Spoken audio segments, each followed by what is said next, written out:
Hi friends, all for art and art for all. How about a totally fun gumball machine? Let's start with the globe. So this is perfectly round sphere, and it's not going to be foreshortened because we're looking straight at it.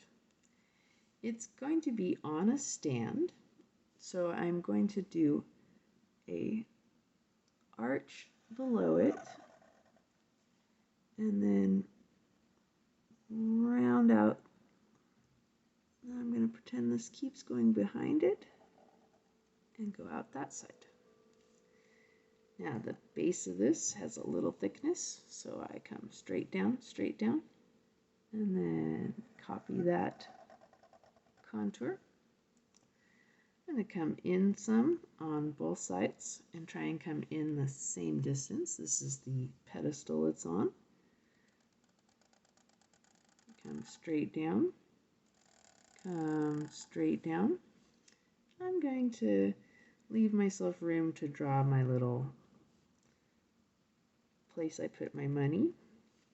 I'm going to copy that rounded contour here, down at the bottom here, and then the top of this has a little curve, and then a place to put a coin and a curve, and then it comes straight down, and then I'm going to make it bow out a little bit on this one. So I'm going to come out, down towards me, down here, and I'm going to make a dark, round opening. I might have made it a little too big. Probably should be better not touching. Mine kind of got a little too close. That's okay. On the right hand side, because this is thick, where I'm going to stick my coin, I'm going to draw a line. And I'm going to draw a line. And then I'm going to draw a line below. This one's a little different, a little place for the gumball to roll into, so you can grab it. And then this is on a base, so same round bottom contour, but it's on it, so it's going to look like it goes behind it. And going up that same height, pretend like your line keeps going through, and then poke out on the other side. Let's give your gumball machine a straight, thick base. Comes straight down, and same contour there. I'm going to give my gumball machine a little shadow.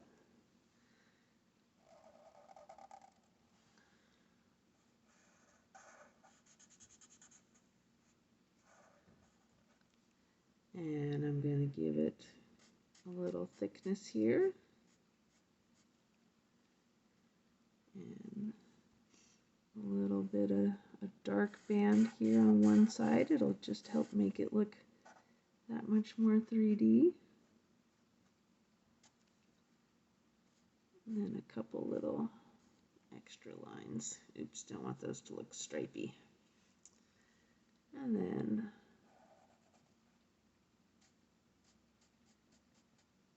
the globe itself maybe has a shadow underneath it.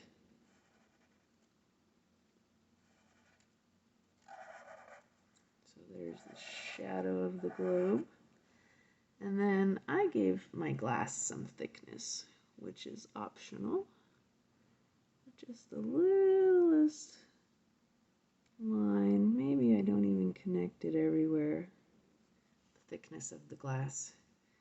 I'm going to start with my gumballs on the bottom, touching each other. And maybe I see some behind. See some right next to each other, piled on top of each other. But it won't quite be able to touch the edge, right? Because there's the thickness of the glass. So there you go, a fun little gumball machine. All for art and art for all.